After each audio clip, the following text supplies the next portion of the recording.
Hi and welcome to Lesson 4 of Tax Exempt for WooCommerce, Tax Exemption Request Settings.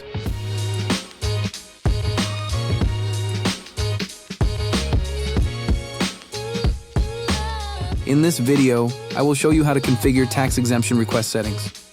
Let's get started. From your WordPress dashboard, go to WooCommerce and click on Tax Exemptions.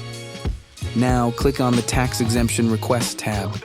From here, you can choose which user roles are allowed to submit tax exemptions like administrator and customer. You can either enable it for all customers, or you can choose roles like administrator or customer. Only these roles will see the tax exemption form in their My Account section. To enable the form, once the user roles are selected, scroll down and click on Save Changes. Once the changes are saved, customers with these roles can submit a tax exemption request. Now, from the customer's dashboard, go to Tax Exemption.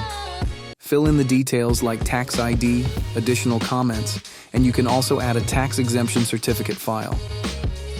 Once the details are added, click on Submit Tax Info.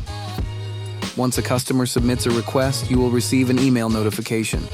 You can also approve the request from the admin panel. From your WordPress dashboard, go to Users and click on All Users. Now edit the user with the tax exemption request.